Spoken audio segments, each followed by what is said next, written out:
Bienvenidas y bienvenidos a este programa especial de Justicia TV, en un bloque de reflexiones que se intitulan La justicia federal cerca de la gente. Queremos exponerles una serie de temas que atañen a la competencia del Poder Judicial de la Federación, pero que tienen un impacto, diría yo, un impacto directo en la vida de las personas. Queremos ilustrar a través de la discusión de temas específicos cómo es que la impartición de la justicia federal no es algo remoto, no es algo lejano de la experiencia cotidiana de las personas que habitamos en la República Mexicana, sino que por el contrario, tiene que ver con nuestro día a día, tiene que ver con nuestras preocupaciones más cercanas e incluso, como lo veremos en esta ocasión, con nuestra vida familiar. Para plantear el tema, le doy la bienvenida al programa a María Dolores Higareda, secretaria de Estudio y Cuenta en la Suprema Corte de Justicia de la Nación. Bienvenida, Dolores. Muchísimas gracias por esta invitación. Al contrario, un gusto que estés aquí acompañándonos. Y le doy también la bienvenida al programa a Gabriela Almazán Hernández, jueza de distrito en el estado de Guanajuato. Gabriela, qué gusto tenerte aquí. No, al contrario, el gusto es mío y muchas gracias por la invitación. Me siento muy honrada de estar aquí con ustedes y su amable auditorio. Eres muy gentil y te lo apreciamos. María Dolores, pues el tema que nos convoca es el de guardia y custodia y también algo que está muy vinculado y que va de la mano, interés superior de niñas, niños y adolescentes. En el contexto de lo que te quiero preguntar, valdría la pena quizá reflexionar. A veces las personas se unen en un matrimonio, en un concubinato y siempre pues con la ilusión de que funcione, de que sea una relación a largo plazo, etcétera. Pero infortunadamente no necesariamente es así y hay un derecho a la disolución del vínculo conyugal. ¿Qué es lo que sucede ahí? Si hay descendientes, hijos, hijas, ¿cómo ir fijando los criterios de guardia y custodia? Bueno, a ver, lo primero es que cuando hay hijos, como que todo se vuelve, no voy a decir complicado, pero bueno, hay más variables para sopesar y para poder decidir adecuadamente. Cuando una relación se rompe, una relación de pareja, ya como tú dijiste, matrimonio, concubinato, y hay hijos, siempre hay que velar por el interés superior de niñas, niños y adolescentes y que estén en el lugar en el que puedan estar mejor. En ese sentido, el escenario siempre tiene que atender, o los jueces y las juezas tienen que valorar siempre dónde podrían estar mejor con los elementos que tienen. Ciertamente siempre la guardia y custodia puede cambiar, es decir, no es algo que ya se decretó una vez y es inamovible. Si cambian las circunstancias, siempre puede haber una revisión de eso. Pero no podemos perder de vista nunca que lo más importante es buscar el mejor ideal o el mejor escenario o el escenario ideal para esas niños y adolescentes que van a tener que, bueno, que ante la ruptura de la relación de pareja tienen que estar con uno de los dos. O de alguna manera compartido, pero bueno, siempre tiene que haber alguien que de alguna manera se haga más cargo o quizás en el día a día. Insisto, todo eso depende de las circunstancias de ese conflicto que hubo o de la separación, pero siempre hay que velar porque ellos estén mejor, no atendiendo, y esto es bien importante porque la Corte lo ha dicho muchas veces, al género de la persona que va a cuidar, sino puede ser el padre, puede ser la madre, o puede ser uno de los padres o una de las madres, siempre y cuando sea el mejor escenario, y hay gran jurisprudencia sobre el tema, la conocemos bien, para decidir, a ver, qué tienes que valorar, cómo tienes que valorar, y no atender que si es pequeño, tiene que estar con la mamá. No necesariamente pueden estar mejor. Como que el juez se tiene que despojar de todos esos a veces estereotipos, es decir, los papás no cuidan bien y las mamás cuidan bien, y ver efectivamente en el caso concreto quién es el progenitor ideal para cuidar. Yo esto diría como para señalar el punto de partida, ¿no? Ahora, esto, Gabriela, efectivamente implica, lo dice muy bien Dolores, dejar atrás una serie de estereotipos y de prejuicios, porque en efecto, en el imaginario popular, Sí. cuando hablamos de este tema, pues muchas veces se repite la idea, pues que los niños se queden con la mamá, que se queden con la mamá, pero no subyace ahí, Gabriela, te pregunto, te planteo, una visión estereotipada o a lo mejor un prejuicio y ahora el análisis que se requiere decía Dolores, bueno, caso por caso, con una serie de variables y elementos, pero es mucho más sofisticado que simplemente este lugar común, ¿no? ¿Estarías de acuerdo en esto? Sí, por supuesto que sí, Miguel. Aquí es muy importante lo que tú estás comentando en relación con este enfoque, no únicamente con perspectiva de la niñez y de la adolescencia, sino también con este enfoque de género, no únicamente a favor en este caso, de la mujer, ¿no? Porque siempre atendiendo también a a toda nuestra carga social y cultural históricamente, se ha entendido, como tú bien lo comentaste, en nuestro imaginario colectivo, en nuestro imaginario social, que la mujer es la más apta para cuidar al menor, ¿no? Al niño o adolescente. Entonces, incluso se ha reflejado en muchas de nuestras legislaciones civiles, procesales civiles, donde así lo establecen, ¿no? Que el menor, niña o adolescente, el menor de edad me refiero, que es niño, niña o adolescente, si es de determinada edad, 12 o 14 años, dependiendo de la legislación, tiene que quedar al cuidado de la madre. Algunas legislaciones hacen la especificación siempre y cuando sea lo mejor para él o siempre y cuando ello no le genere algún perjuicio, ¿no? En términos generales, algunas legislaciones son más específicas en determinar supuestos, ¿no? Supuestos concretos. Sin embargo, no podemos partir de esa idea estereotipada de que la mujer por naturaleza propia es la más apta para cuidar a el infante o al adolescente en su caso. A lo mejor si se atiende a los primeros años de vida por ese contacto que tiene que tener, sobre todo por la alimentación a través de la leche materna, Claro. de cierta manera podría justificarse, pero no seguirse traslapando, ¿no? A este imaginario colectivo que así se tiene que seguir haciendo hasta determinada edad y que la edad que determina el código que específicamente regula en alguna situación que esté sujeta a análisis, así tenga que ser de manera tajante, ¿no? Como bien lo comentaba María Dolores, se tiene que hacer un análisis muy focalizado, muy personalizado, también con un enfoque transversal, analizando este tipo de situaciones, qué situaciones en concreto se están viviendo, que, como también lo comentaba María Dolores, quién es el progenitor que le va a dar un mejor escenario a esta niña, niño o adolescente, ¿no? Atendiendo pues a diversos factores como pueden ser tanto sociales, culturales, familiares, emocionales, intelectuales, ¿no? Tenemos que tomar en cuenta ese desarrollo integral del menor, que se tienen que tomar todos esos elementos que lo constituyen como un ser humano en desarrollo para que alcance lograr esa expectativa de vida de la mejor manera posible. Ahora, en esta lógica, Ujú. por los comentarios que ambas nos comparten, regreso contigo, María Dolores, y te planteo. Aquí lo importante es hacernos la pregunta de cómo podemos lograr el mayor nivel de bienestar, pero para los niños, niñas o adolescentes. Y te Sí. lo pregunto porque a veces en tema de guardia y custodia el enfoque es que yo tengo derecho a quedarme con mis hijos. Es que yo tengo Sí, sí, sí. derecho, Es como si fuera un interesante, derecho sí, de los de padres, los de padres. los Pero yo progenitores. entiendo por el comentario que ahorita Sí. ustedes hacen que el enfoque para efectos de la decisión que habrá de tomarse y de la argumentación que habrá de construirse, Ujú. es desde los niños.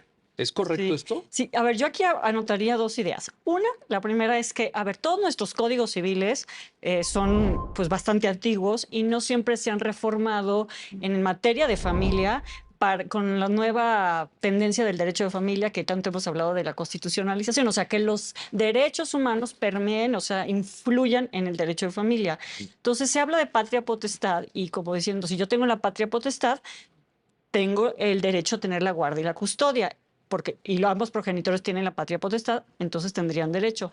Y todo digamos que el punto de vista ha cambiado totalmente a decir, no es que tengas tú el derecho a la patria potestad, y aunque no es propiamente el tema, pero influye, no es un derecho, más bien es una responsabilidad. Incluso la doctrina ha transitado a hablar de responsabilidad parental, es decir, de alguna manera, no, patria potestad, potestad viene en latín es poder, entonces de alguna manera los patria padres tienen el poder sobre los hijos y eso ha pivotado o ha cambiado, evolucionado a responsabilidad parental. Ya con eso nos damos una idea que la propia guardia y custodia no es propiamente un derecho de los padres, sino es un derecho de los niños, niñas y adolescentes a estar en el mejor lugar, en el mejor escenario para su desarrollo. Y la segunda idea que quiero anotar esto es que si bien es un derecho de los niños, también se les debe escuchar. ¿Significa eso que el niño, bueno, tomando en cuenta su grado de desarrollo y madurez, no es lo mismo que un niño de 1 año diga quiero estar con mi papá o con mi mamá a que un adolescente de 14 años que tiene más elementos, es gradual aquello? Entonces yo creo que en ese escenario, uno, pensando que la guardia y la custodia no es un derecho de los padres, sino que es un derecho de los hijos para estar en el mejor lugar para su desarrollo integral, por decirlo así. Y dos, también es importante ver qué es lo que quiere el niño. Y hay muchos modos de saberlo. Bueno, en los juzgados y demás hay gente especializada en estos temas para saber cómo leer entre líneas detrás de lo que dice el niño, si efectivamente está de alguna manera influenciado o de alguna manera hay pues una carga emocional que le impide expresarse con total libertad. Y ahí está eso, o sea, hay muchos elementos para saber. Entonces yo anotaría esas dos ideas como para dejar claro que la guardia y la custodia no es un derecho de los padres y que tampoco se puede pasar por encima del niño o niña o adolescente, sino que el juez o la jueza tienen que ser como muy sensibles a eso, que tampoco significa hacerles totalmente caso. Finalmente el juez tiene muchos más elementos en el expediente como para determinar, pero sí tiene que tener cierto peso, cierto valor, o sea, es una campana más que hay que oír. Hay un refrán por ahí, dice que para tener todos los elementos de algo hay que conocer cómo tocan las campanas y conocer al campanero. Eso ayuda, ¿verdad? Entonces, Oye, pero en ese sentido, digamos, el deber del juzgador sería escuchar a los niños, niñas o adolescentes involucrados, pero no necesariamente resolver conforme a lo que no, ellos digan, no. sino en función del propio interés superior. O sea, lo que te quiero plantear es, el interés superior no queda de alguna forma de lado por lo que pueda expresar un niño, sea su punto de vista genuino, fidedigno, o a través de una influencia externa que pudiera haber. Yo pienso que, insisto, lo que decíamos es caso por caso, pero desde luego que si el niño quiere estar o la niña o el adolescente con uno de los progenitores porque a lo mejor se siente que tiene más posibilidades de regalos, de consentimiento, pasa muchas veces, Sí, ¿no? O sí, sea, es sí, sí, decir, sí, a lo claro. mejor el progenitor, el padre o la madre que tienen más posibilidades económicas pueden darle más, no necesariamente mejor educación, sino más consentimientos, por decirlo de alguna forma. Entonces también O creo, incluso el entorno familiar, o ¿no? el entorno Porque a familiar veces los también. abuelos también. Bueno, los abuelos, y también hay que ver si el padre o la madre ya rehicieron un poco su vida, su relación y tienen otra pareja, entonces hay Sí. que ver esa pareja, aunque no sean sus hijos, pues tendrá el día a día y influirá. Entonces, de hecho, la Corte ha tenido algunos criterios en que dice que también hay que hacer una evaluación del trabajo social y demás. Ajá, y el trabajo social. Para ver Sí. efectivamente. Entonces, a tu pregunta concreta, ¿no queda de lado el interés superior? No tendría que quedar de lado. O sea, esa colisión, ese choque, pues tiene que ser, para eso está el juez o la jueza, para valorar lo que dice el niño y todas las circunstancias para poder valorar. Ahora, hay otro punto, que lo dije al principio.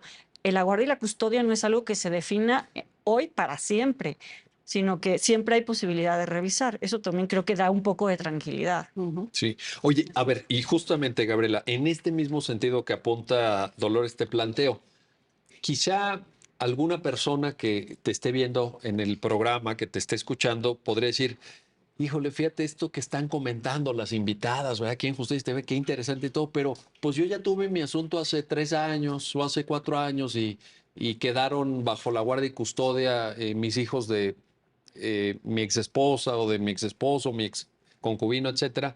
Pero aquí hay, creo yo, ustedes mismas están dibujando dos variables que te quiero plantear. Por una parte, quizá la lógica de maximización del bienestar de los niños, niñas o adolescentes pueda cambiar a lo largo del tiempo. Es decir, lo que parecía que era lo mejor hace 3 años, Momento, así. a lo mejor hoy ya no lo es. Y el otro tema que tú también señalaste en tu anterior intervención, que es la propia edad. Es decir, a lo mejor en cierta edad o en cierta etapa de la vida del niño está mejor con un progenitor, Ujú. pero tal vez avanzando la edad tiempo. puede cambiar. ¿Es correcto esto? ¿Qué le podrías decir a quienes te están escuchando? Sí, Miguel, si me lo permites, yo quiero compartirles a ustedes y a su amable auditorio un caso en concreto que tuve que está muy relacionado con este, creo que es bastante interesante compartirlo. A grandes rasgos, les puedo comentar que había un juicio de divorcio previo.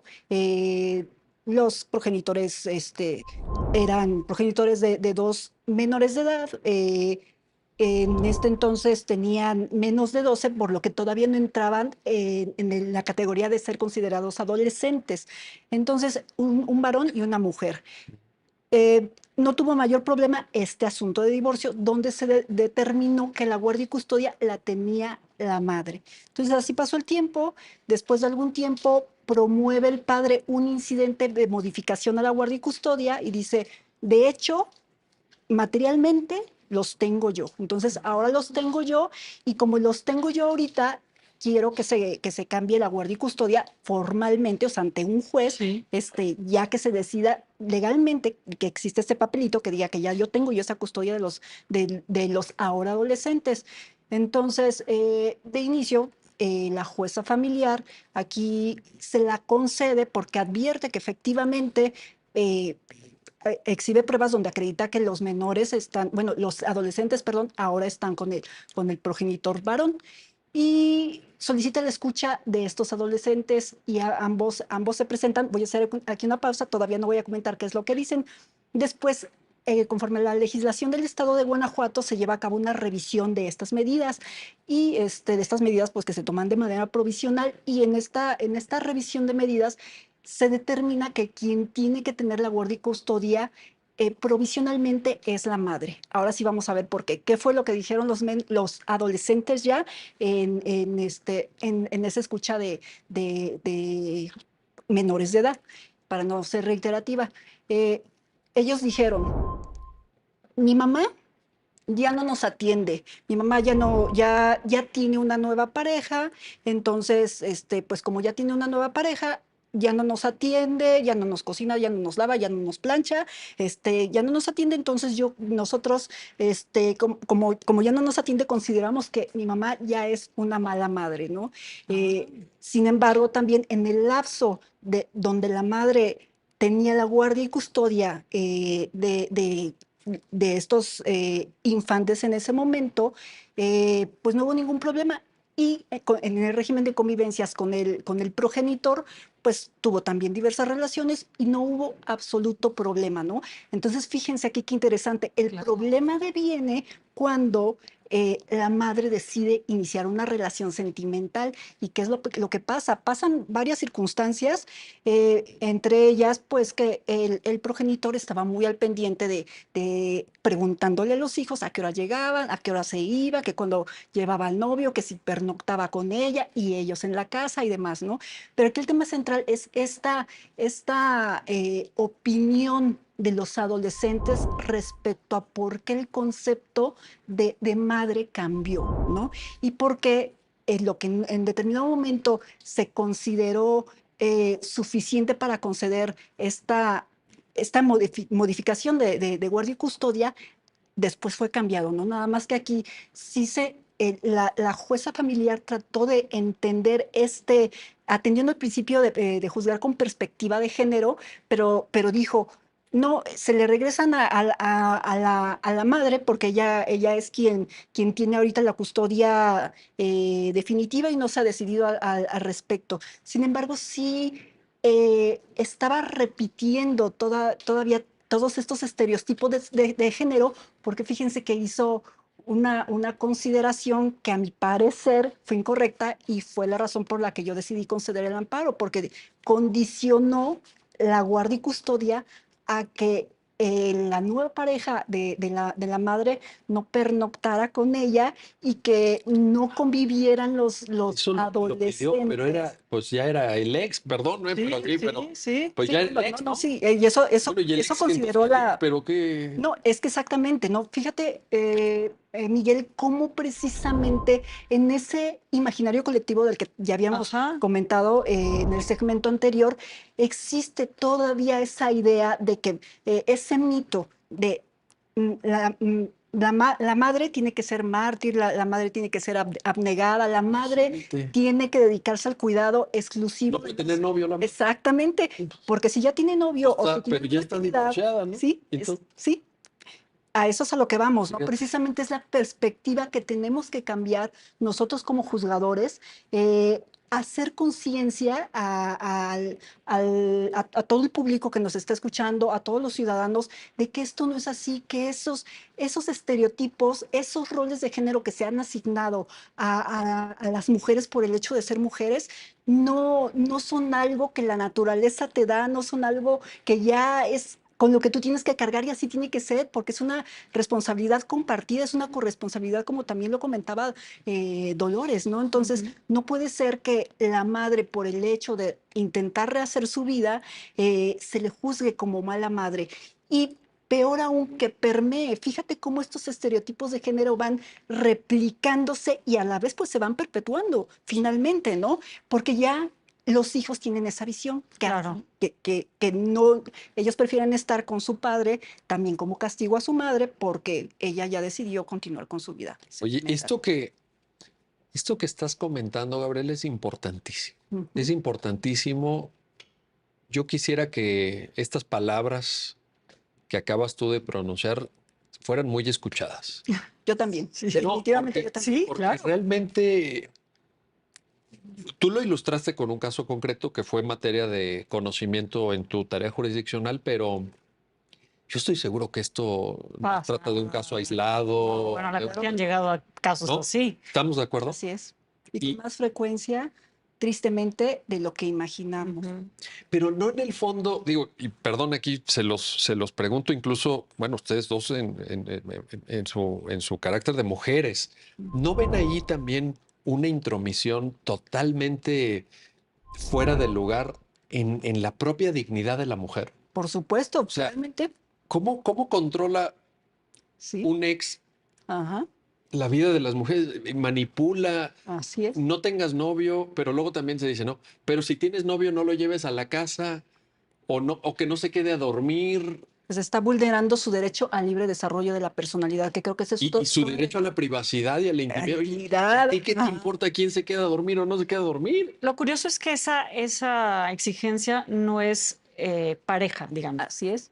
hacia el O hombre. sea que al revés no. No es, O sea, habrá si la excepciones, habrá exesposa, si la excepciones. exesposa Sí. se entera que su exmarido tiene ya una relación, ya no se mete a que si la novia se queda a dormir o no, pues A ya. lo mejor alguna vez, pero, o sea, quiero decir, hay más, son excepciones. O sea, lo otro, quizá hay más casos, al menos que yo conozca, Sí. judicialmente. Oye, oigan, tenemos que hacer una pausa, pero les pregunto antes. ¿Esto le podemos llamar machismo? ¿Es una expresión de machismo? Claro, Sí, ¿no? Sí. yo digo que sí. ¿Sí? Y es una situación de violencia de género. Y violencia de género. Así es. ¿Entraría dentro de la definición legal Claro que sí, conforme a la Ley General para una vida libre de violencia? el acceso a las mujeres a una vida libre de violencia, sí entra dentro de los tipos de violencia que prevé el artículo 6º. Que te escuchen, Gabriel. Sí, por Que favor. te escuchen, porque es muy importante. No, Es muchas muy gracias por la importante, es difusión. muy importante lo que acabas de decir. Que Y llegue a quien tenga que llegar. Así sí, es. y bueno, ahorita lo platicaremos, pero también me atrevo a sugerir que entre esas personas a las que tiene que llegar este mensaje, que tú ahorita acabas con mucha claridad de defender, sean también personas juzgadoras, porque no Claro, está claro, exento, porque no está exento. Si quieren, ahorita sí, lo, sí. lo platicamos. Vamos a hacer una pausa, no se vayan. Estamos hablando de cómo la justicia federal impacta en la vida cotidiana de las personas y en estas situaciones en donde a veces se tiene que dilucidar la guardia y custodia en caso de separación, en caso de divorcio y la tutela, la salvaguarda del interés superior de niñas, niños y adolescentes. Regresamos enseguida. Ya estamos de vuelta, ya estamos de regreso en este programa especial de Justicia TV para hablar de cómo la impartición de justicia federal afecta el día a día de la gente, cómo tiene que ver con su esfera pues, más cercana, más íntima, incluso con su familia, la manera de convivir con su familia. Y quiero ahora regresar contigo, María Dolores Higareda, para preguntarte, aunque pueda parecer muy obvio, pero creo que vale la pena dilucidar esto. la realidad de la convivencia familiar, las relaciones familiares es extraordinariamente compleja. Sí, probablemente siempre lo ha sido, pero creo que en nuestro tiempo esa complejidad se acentúa. Y por otra parte, también es cierto que los estereotipos a los que ustedes aludían y la forma de representar las expectativas de la convivencia familiar han ido cambiando. Quiero decir con esto que la sociedad mexicana, pues también es diferente a aquella sociedad mexicana de los años 40 o 50 del siglo pasado. ¿Esto impacta a la hora de decidir casos de guardia y custodia, de concebir el interés superior de niñas, niños, adolescentes, de ver cuándo ya a través de la autonomía progresiva de los propios niños son más capaces de darse cuenta de la situación por la que están atravesando o tenemos que abstraernos de este cambio Oh, social? claro, yo creo que impacta, pero de una forma muy intensa, porque, a ver, por una parte, si estamos hablando de los años 40, no era común que la mujer trabajara fuera de la casa. Entonces ya eso es una variable con la que no se contaba antes, con lo cual las tareas de domésticas, las tareas del hogar tendrían que estar repartidas más o menos equitativamente, pero no sucede aquí y no sucede habitualmente. Entonces, ¿eso impacta a la hora de decidir la guardia y la custodia? Sí, porque antes como que en automático también se iba la mujer está en la casa, la mujer tiene las labores de cuidado, la mujer entonces va a atenderlos mejor porque, porque está en la casa, ya no digamos por otras cuestiones. Ahora hay muchas variables que hay que sopesar, entonces no es, hay... y luego también hay parejas del mismo sexo, entonces también es otra variable, ¿no? Que también tienen hijos y que también puede haber una ruptura que tienen que los hijos quedarse con alguno de ellos o de ellas. Ahora, esto iría en el sentido, Dolores, de, digamos, no neutralizar, seguramente no se trata, o no es el término adecuado, pero sí poner en un segundo plano el género. Porque ahorita decías, parejas de personas del mismo sexo, si son, por ejemplo, dos hombres Sí. o son dos mujeres, pues el género ahí Ya tendría que, a lo mejor no desaparece, pero sí pasa a un plano no tan relevante como... como hace 40, en los años 40, o sea, es decir, que siempre estaba el padre y la madre y de alguna manera siempre se entendía que la madre era la que mejor podía cuidar simplemente por disponibilidad de tiempo, más otras variables que ya hemos comentado. Ahora, actualmente, por un lado está esto, que ya necesariamente las familias no son las familias que quizás se veían con mayor frecuencia en los años 40, y que son igualmente familias y tienen la protección constitucional como cualquier familia, esa es una variable. También es una variable, insisto, que los niños, niñas y adolescentes, todo el derecho ha sido como más consciente de sus derechos y por lo tanto el punto no lo centra en los progenitores, sino lo centra en los niños. Entonces también eso por supuesto que cambia a la hora de la guardia y la custodia, porque no es simplemente ver cuál es el progenitor ideal, sino también, pero el ideal para qué, no por sus cualidades personales solo, sino porque es el mejor escenario, insisto. Como que muchas veces decían a los litigantes, no te preocupes porque eres mujer y te la van a dar a ti. Más bien, yo ahora diría, pero sí hay que preocuparse, entre comillas, porque en realidad no es por el hecho de ser mujer o no, insisto, el género no es irrelevante en esto, sino cuál es el mejor escenario para los niños, niñas y adolescentes. También creo que los niños, niñas y adolescentes también están más conscientes de su realidad y de alguna manera de sus derechos, ¿no? Hay toda una conciencia, pues porque el mundo es global, porque hay redes sociales, porque hay una serie de cuestiones que hace muchos años no se contaba. Entonces yo sí creo que ha cambiado la forma de concebir y de atribuir la guardia y la custodia, y con todas esas variables el juzgador, la juzgadora tienen que tomar una decisión, y en dado caso los padres o las madres que piensan que que tienen el escenario ideal para tener la guardia y la custodia, pues tienen que hacer ver eso en el expediente en el que están litigando o pidiendo la guardia y la custodia.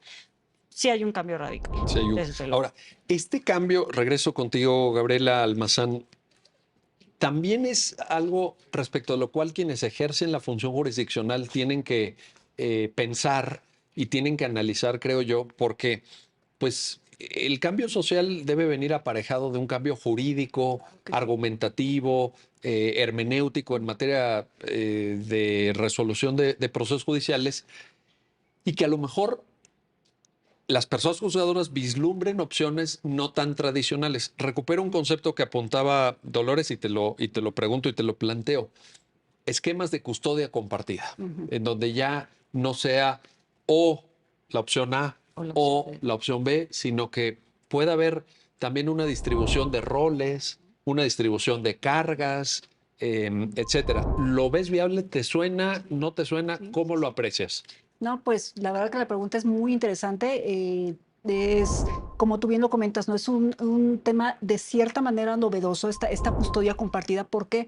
Porque como bien lo hemos visto, yo creo que todas nuestras familias a lo largo de nuestra historia, como también Dolores lo refirió, ¿no? No era lo mismo el concepto de familia tradicional que teníamos hace 40 años que el concepto que tenemos ahora de familia, donde la familia ya no se constituye únicamente con papá, mamá e hijos, ¿no? Sino puede haber una familia reconstruida, una familia que inclusive sea ampliada, una familia monoparental o Ensamblada. ensamblada, exactamente, con dos papás varones, dos mamás mujeres, incluso hasta ahora ya también se podría pensar con esto el poliamor, podríamos hablar de hasta de Las múltiples relaciones padres. poliamorosas Fíjense, que aquí ya, por cierto, Gabriela, Pues hay una sentencia, ¿no? es lo que te iba a Así decir, es, ¿verdad? así es. Estás hablando de un caso real, porque Así ya es. llegó al Poder Judicial de la Federación. Creo que hay dos, una de primer circuito, que es Ciudad de México, Yo- y otra de Puebla. De Así es. Puebla. De Puebla, ¿no? Ajá. Que un Sí, juzgado yo distrito, tengo conocimiento, sí, sí. exactamente.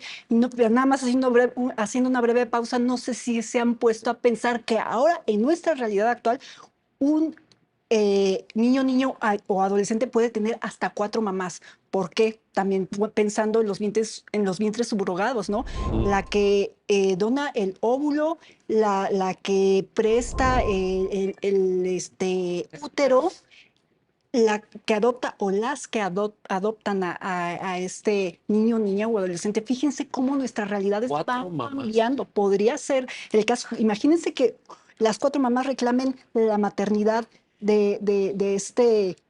Pero fíjate, Gabriela, yo ahí te voy a decir algo. Yo no lo veo mal. No, la verdad es que no Yo está no lo mal. veo mal. Son retos que tenemos que O sea, resolver, ¿no? pues sí, ahí está la realidad. Exactamente, sí.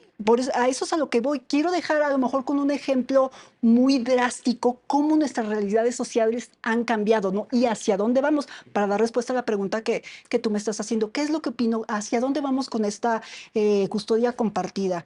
Mira, yo lo que advierto es que en estos temas de guardia y custodia, y sobre todo atendiendo a pues, nuestra carga social, histórica, y pues desgraciadamente también con mucha carga machista, sexista y demás, pues se tiene esa idea de que es la mujer, como lo comentábamos hace rato, es la persona más idónea para cuidar a los hijos. Entonces, ¿qué acontece? Que el padre se va desprendiendo de esta situación, ¿no? Entonces, lo va dejando de lado, lo va dejando de lado. ¿Y qué pasa cuando vienen estos rompimientos matrimoniales o por una relación de concubinato? La mujer no únicamente se vuelve el progenitor custodio, sino también en el proveedor, que se supone que tendría que hacer una carga. Y no nada más eso, que a lo mejor en el régimen de visitas que tendría el padre para con los niños, niñas o adolescentes del caso, ¿por qué crees que hoy me salió un compromiso? Se casa mi amigo fulano y no voy. Y sin tomar en consideración qué es lo que tenía que hacer ya la madre. ¿A qué es a lo que voy? ¿Cómo también este régimen dividido, por decirlo de alguna manera, Ujú. entre guardia y custodia y visitas, afectan el sano desarrollo integral y también el derecho a una vida digna de los niños, niños y adolescentes? Y además, de paso, viene a golpear el derecho al libre desarrollo de la mujer y demás derechos inherentes a, ¿no? Pero bueno, no me quiero desviar del tema, regreso a la pregunta en concreto. Yo creo que es una solución necesaria.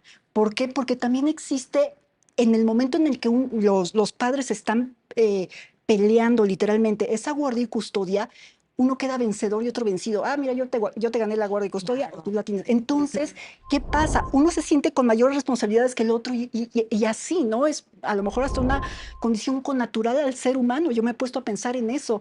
pero en el momento en el que se determina una guardia y custodia compartida, porque además hablando de los derechos de los niños, niñas y adolescentes, y en el tema sobre todo de alimentos, o sea, si te das cuenta en todas nuestras legislaciones procesales civiles se habla el tema de alimentos como todos aquellos elementos que sirven para la subsistencia del niño, niña o adolescente. Sí. Pero ¿qué pasa con con esos aspectos emocionales, intelectuales, espirituales, ¿no? Psicológicos, ante esa ausencia del padre, que desgraciadamente es el progenitor varón, ¿no? Entonces, yo creo que en esa medida sí se puede encontrar ese desarrollo integral y holístico que se busca para este niño, niña o adolescente inmiscuido en esta problemática social, que es su realidad social, ¿no? Y como tal se tiene que resolver atendiendo esas situaciones. Y otra cosa, Miguel, que también es muy lamentable, vemos cómo los niños van brincando de casa en casa, entonces van de un lado a otro, de un lado a otro, y con la custodia compartida inclusive, ¿no? Mi postura, yo no he tenido ningún caso, pero yo igual en mis reflexiones internas que llevo a tener, bueno, es que el ideal, y bueno, también he visto, he leído al respecto, sería que el niño, niña o adolescente tuviera un lugar fijo y que los que tuvieran que trasladarse fueran los progenitores. Pues fíjate que nos estás planteando, Gabriela, un conjunto de reflexiones, creo yo, muy importantes, muy de vanguardia, que también hay que decirlo. Tal vez en México estamos llegando un poco con retraso, Tarde. Sí, un poco tarde Sí. a estos debates, porque no es que ahorita todo esto, con mucho respeto, Gabriela, que tú lo hayas inventado. Todo esto existe, claro que sí, es una realidad, así es. pero mayormente utilizado en otros países. En México todavía tenemos como muy clara esta diferencia. Una cosa son, o es la guardia y custodia, y otra cosa el derecho de visita. Ujú. Uno tiene la guardia y custodia y el otro el derecho de visita, pero entiendo que tu postura sería más hacia tal vez romper esta Claro. dicotomía. Sí, precisamente porque hacer esta distinción hace que el progenitor, y repito, desgraciadamente la mayoría de veces es el varón, se deslinde Sí, de la responsabilidad sí, con sí, el sí, menor, tienes toda la con el razón. infante en todos los aspectos de su vida, no nada más Totalmente. en los aspectos materiales. Y esto que dices de que agregas, ¿no? Ujú. Oye, ¿y por qué no los niños se quedan siempre en el mismo domicilio Ujú. ¿De ser posible? ¿Por qué y no? que una semana esté en ese domicilio el papá, por decir algo, o puede ser una quincena, dependiendo de lo Sí, que sí. cada quien Ujú. dice, y al siguiente esté el otro, la mamá, ¿no? O el otro, un progenitor y el otro progenitor, o sea, y- Podría plantearse también atendiendo muy específicamente a las circunstancias del caso. Yo sí. creo que aquí sí es muy importante hacer esa Claro. puntualización Sí, porque por ejemplo, que vivan en la misma puede ciudad los pasar dos progenitores, porque una regla genérica. Sí. Así es. si le decíamos a un progenitor, oye, abandona tu trabajo, abandona todo 15 días, Ajá. ¿verdad? Sí, Así es. ahí podría complicarse. Pero bueno, pues está esta posibilidad. Dolores, en ese sentido, todo esto cómo transmina lo de ahora y lo anterior al ejercicio de la función jurisdiccional, porque yo creo que también no es que en la función jurisdiccional estén exentos de prejuicios. Claro, uno pensaría, idealmente, pues si tú eres jueza, si tú eres juez, pues tienes que llegar y tener tus esquemas muy claros, todo, pero bueno, ya sabemos que en la práctica esto no es así. Uno como ser humano no se desprende de sus sesgos cognitivos, etcétera. ¿Verías la necesidad, Dolores, te pregunto, de una judicatura más vanguardista, más en la línea de lo que apuntaba Gabriela? Yo desde luego, si me lo preguntas así de claro, por supuesto que sí.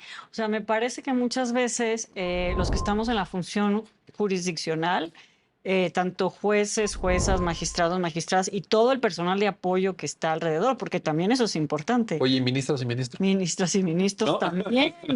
Sí, ¿no? A veces parece que, o sea, que tendríamos que estar como más sensibles al cambio social y a dar respuestas jurídicas en clave de derechos humanos a todo lo que está pasando, porque lo que tenemos que es dar respuesta judicial. O sea, no puedes decir, no, pues eso no está en la ley bien.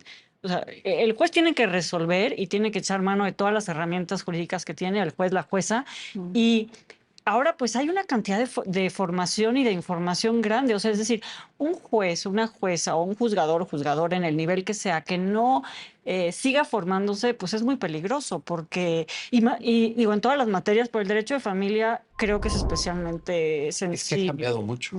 Ha cambiado mucho, pero es la realidad de todos y todas. O sea, finalmente vivimos en un entorno de derecho de familia, aunque no sepamos qué es derecho de familia. Oye, pero ¿te acuerdas que antes, bueno, ustedes que están muy jóvenes, no sé si les ha tocado o no, pero te daban un derecho de familia en México casi, casi de derecho canónico? Sí, Era un tema ahí tradicional, por lo menos en la Facultad de Derecho de la UNAM, donde yo estudié, yo creo que a en nosotros nos todas. daban un derecho de familia, pero así cuadrado, tradicional, incluso pensando en un modelo de familia. No, no en Claro, esto no, que no. ustedes dicen de la diversidad, de la pluralidad. Los textos clásicos de derecho familiar en México están pensados para un modelo de familia y un modelo de convivencia familiar y un modelo de relaciones familiares. Totalmente. Y hace falta esa innovación porque no es lo mismo el derecho ni la realidad, ni o sea, el cambio social es inminente, o sea, está haciéndose. Entonces estamos El cambio jurisprudencial. Bueno, a ver, desde mi punto de vista, el cambio fuerte que ha tenido el derecho de familia ha sido vía judicial, a través de la jurisprudencia. O sea, si uno lee los códigos civiles, claro que hay, o códigos de familia, claro que hay cambios y hay evolución en este sentido para proteger los derechos humanos de todos los componentes todas las personas que componen una familia. Desde luego, pero los códigos han sido interpretados y gracias a esa interpretación es que se defienden y se resguardan los derechos de los que están de las relaciones familiares. Si no, pues, o sea, ¿cuántas veces se ha declarado inconstitucionales ciertos artículos? Por ejemplo, este que decíamos que en muchas legislaciones que decían que los hijos menores de tal edad tienen que estar con la madre. Sí, Cero es una discriminación hacia los padres, correcto. varones. Con ese podemos poner muchos ejemplos de todo esto. O simplemente, te pongo un ejemplo cómo el juzgador o juzgadora tiene que cambiar.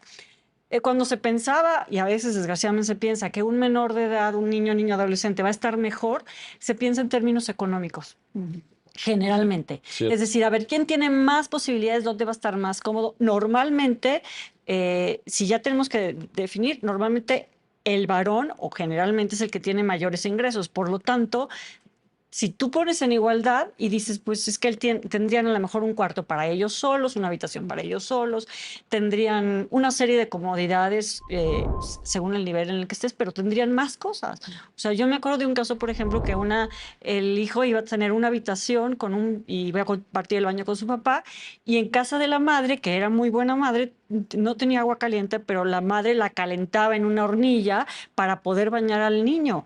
Entonces, que porque tiene baño va a estar mejor, no lo sé. O sea, lo económico o lo material no siempre es sinónimo de que van a estar mejor. Simplemente ser sensibles los juzgadores, las juzgadoras, a todo eso cambia una resolución. Sí. Es decir, no es solo lo material, y tú lo tocabas muy bien, lo emocional, lo psicológico, una serie de cuestiones que hay que ponderar todas a la hora de resolver. Vamos a hacer una pausa, no se vayan, regresamos enseguida para continuar en este análisis, en esta conversación sobre los criterios de asignación de guardia y custodia y las formas mejores de proteger el interés superior de niñas, niños y adolescentes. No se vayan, regresamos. Ya estamos de vuelta, ya estamos de regreso en este programa especial de Justicia TV para poner de relieve, poner de manifiesto cómo la impartición de justicia federal está cerca de la gente, cómo las sentencias que dictan las juzgadoras, los juzgadores federales impactan en la vida cotidiana de las personas. Y quiero regresar contigo, Gabriela Almazán, para preguntarte esto. Todos estos elementos, cuestiones que ustedes han platicado, no todos, digamos, pero una buena parte ya forman o han conformado resoluciones de la Suprema Corte. Citaba Dolores algunos casos, tú también aludías a algunas resoluciones, etcétera. Podemos pensar que ya son criterios vinculantes y obligatorios en muchos casos para la justicia local, porque lo que me hace un poco de ruido a veces es que la Corte puede tener visiones muy progresistas, los juzgados de distrito también, pero la materia familiar es del orden Local. local. Y frente a una tramitación de cientos de miles de casos que anualmente llegan a conocimiento de la justicia local, una minúscula parte, Llegan. en realidad muy pequeña, llegan Así es. a la justicia federal y de eso un porcentaje también menor A llega la corte. a la Suprema Corte. Entonces, podemos aclarar en ese sentido para quienes te están escuchando, Gabriela, quienes te están viendo, este sentido de que, oigan, hay que observar estos estándares, hay que subirse a esa locomotora de cambio jurídico que ha habido en materia de derecho a familia, como lo ilustraba muy bien Dolores, ¿no? Ujú. Sí, así es. Mira, evidentemente todos estos criterios jurisprudenciales y ahora también precedentes obligatorios eh, devienen, no encontraba la palabra, una disculpa, devienen pues diversas también legislaciones, tratados, declaraciones inclusive, que se ha hecho en materia de familia, en específico con el tema que hablamos de niños, niñas y adolescentes.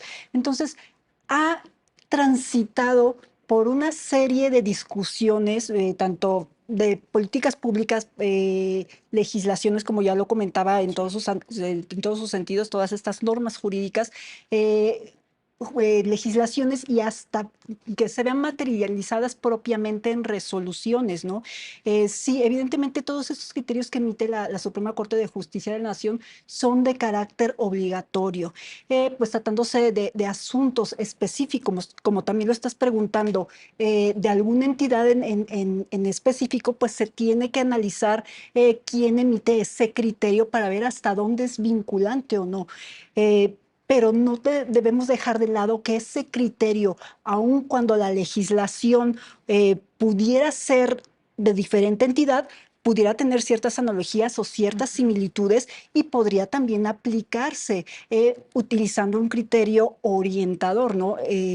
Tomar este criterio que emita o la Corte o algún tribunal colegiado de circuito y traerlo para resolver nuestro caso en concreto, evidentemente analizando todas estas cuestiones que hemos estado platicando y sobre todo se atienden al interés superior del menor.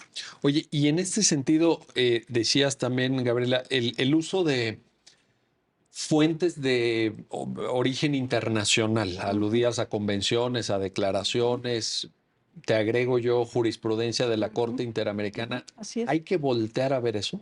Por supuesto. ¿Puede servir? Sí. No puede servir, debe servir. O sea, yo creo que la afirmación no es puede servir. Entiendo que lo haces a manera de pregunta porque estás generando esta reflexión para el público, ¿no? Sí. Pero más bien yo quiero hacer esa aclaración que tiene que servir. Tenemos que hacerlo de manera obligatoria, ¿no? Fíjate cómo nosotros como jueces de distrito no nada más somos jueces mexicanos y nos Exacto. convertimos en jueces iberoamericanos, ¿no? Porque no tenemos únicamente la obligación de juzgar conforme a nuestras leyes locales, ¿no? Sino también voltear a ver criterios obligatorios, como tú bien lo estás comentando, de la Corte Interamericana de Derechos Humanos y también analizar derecho comparado, como lo platicábamos también al inicio de estas charlas, ¿no? El tema familiar es tan complejo y tan variable que podemos encontrar un sinnúmero de circunstancias que nunca se habían pensado siquiera, ¿no? Y entonces decimos, bueno, ¿para dónde hacemos? Tenemos que estar investigando. Yo creo que todos sabemos de esto, busco de aquí, busco de acá, busco de todos lados, y más o menos encuentras figuras o parecidas o situaciones similares y vas forjándote un criterio y ya vas viendo cómo aterrizas una solución al caso concreto, ¿no? Sí tenemos la obligación de hacerlo contestando directamente tu pregunta. Correcto. Ahora, en este sentido, Dolores, el derecho internacional, por ejemplo, estaba pensando ahorita que escuchaba a Gabriela, el propio concepto de interés superior de niñas, niños y adolescentes, pues viene de la Convención de Naciones Unidas Sí, del 89. Ujú. Hay una observación general del Comité de los Derechos del Niño de la ONU también, Ajá. que le da contenido. Esto que tú decías antes, ¿no? De vamos a escuchar al niño o niña, pues es una forma de manifestación del propio interés superior. Claro. Es una manera de Ujú. custodiar y tutelar el interés superior. Entonces, en el sentido que apuntaba Gabriela, igualmente te pregunto, apoya mucho esto, ¿no? Es algo que ya debería formar parte de nuestro día a día, el derecho internacional de los derechos humanos en materia familiar. Totalmente. O sea, tiene que formar parte, desde luego, pero también hay que saber cómo engarzarlo en la reflexión jurídica y en la argumentación o motivación de una sentencia. Es decir, no solo por citar, digamos que se da el cambio. Es decir, se pueden poner una serie de artículos y luego decir otra cosa. No, bueno, ahí es que luego, O no bueno, tan... déjenme hacer una crítica, ya que ustedes están Sí, en la tarea de impartir justicia, yo estoy desde afuera. Eso de transcribir y transcribir es artículos, terrible. no, yo ya, es Eso que, híjole, alarga tendría que ser como innecesariamente. a pie de página, por si alguien quiere. El artículo 9 de la convención, pues búscalo a pie de página. O sea, esa es mi solución Y para... luego transcriben artículos que tienen muchas fracciones y la única relevancia es la fracción 37. Ajá. Bueno, pues ponme la 37, no me pongas todos, pero sí es un... Hay una profesora que yo reconozco mucho que dice precisamente que a veces los que estamos en la función jurisdiccional tenemos ese formalismo mágico, es decir, por citar la convención parece que ya dimos la respuesta. No, hay que motivar y hay que saber engarzar todas esas citas en la argumentación jurídica. Ahora, pero aquí lo importante, Dolores, es que en esa lógica de revisar esos documentos, sí puede uno encontrar muchas soluciones. Encuentra joyas, Joyas. joyas orientativas muy importantes. O sea, finalmente ahí está. Hay que hacer un esfuerzo, insisto, por estudiar más y por tener. Ahora, también la verdad es que en el Poder Judicial Federal en concreto hay una oferta inmensa de formación continua. O sea, si uno, ¿Estás pensando en la escuela? estoy pensando en la escuela judicial. O sea, finalmente, si uno quiere por ejemplo, temas de probatorios para derecho de familia, pues cambia la lógica. Es importantísimo. Es importantísimo. Entonces, uno se puede meter a la escuela judicial y puede tener como acceso a muchísimo material. Es decir, yo creo que si la persona que esté en la función jurisdiccional no puede decir no está en la mano las cosas. El derecho comparado, vienen por entes de varias partes del mundo. Y entonces es un enriquecimiento de las propias sentencias. Ahora, el tema va a ser saber engarzarlas y argumentarlas sin solo citar y decir, pues concluye usted que así es la resolución o la conclusión. O sea, hay que saber argumentar eso. Y insisto, hay muchas joyas, hay muchas. O sea, la humanidad es muy igual en todos los países. Finalmente, tampoco somos los inventores del hilo negro. Claro que hay matices que hay que tener en cuenta en nuestro entorno sociocultural. Y también no es lo mismo un juicio en la Ciudad de México que un juicio no sé, en Mérida, en una región más lejana a la capital, que quizá puede. O sea, las realidades son distintas. Y entonces todo eso nos puede servir para tener sentencias mejor motivadas y también que sean más justas o que tengan una solución en el caso de guardia y custodia que efectivamente funcione para que los niños, niñas y adolescentes estén en el lugar mejor que sus circunstancias lo permitan. Correcto. Gabriela, nos queda muy poco tiempo de programa, prácticamente un minuto, pero no quiero despedir el programa sin preguntarte esto. ¿Observas que en el fondo, más allá de las obligaciones que ustedes tienen en la impartición de justicia, en su caso federal y lo que hagan en el fuero local, etcétera, pero también hay un llamado en las reflexiones de Dolores, en tus propias reflexiones, a la responsabilidad? Ahora, esto tal vez extendía un poco el concepto, responsabilidad parental. Es decir, no es sencillo hacerse cargo de la descendencia de tus hijos, de tus hijas, etcétera, pero hay que intentar hacerlo bien, hay que hacerlo con responsabilidad. ¿Estarías de acuerdo en esto y qué comentario, digamos, conclusivo del programa nos puedes compartir? Sí, mira, ¿qué te puedo decir al respecto? Igual conforme a la Convención sobre los Derechos de los Niños, Niñas y Adolescentes, y no nada más por citarla como tal, sino porque es un derecho inherente a los niños, niñas y adolescentes, es el derecho a mantener sus relaciones familiares. Correcto. Entonces, este tema con los ascendientes, abuelos maternos, deriva de esa necesidad también de estos niños y adolescentes para convivir con sus abuelos, ¿no? Entonces, tienen derecho a convivir con una familia ampliada. Bueno, estoy entendiendo que esa es tu pregunta, Sí, exactamente. precisamente porque así lo prevé la convención y porque es un hecho inherente al menor que le va a garantizar su pleno desarrollo. Como lo comentábamos, como bien lo dijo Dolores, no únicamente se refiere al aspecto económico, que desgraciadamente también sí es muy reiterativo que se advierta que es lo que se analiza, cuando a lo mejor el ejemplo que también citaba, los abuelos le pueden proveer de otros valores, de su propia identidad. A lo mejor por alguna razón ya no tiene alguno de los progenitores que fue hijo de estos abuelos y le transmiten, ¿no? Toda esa identidad, esa carga familiar que tienen, todas esas vivencias que finalmente permean en el desarrollo de este niño, niña o adolescente.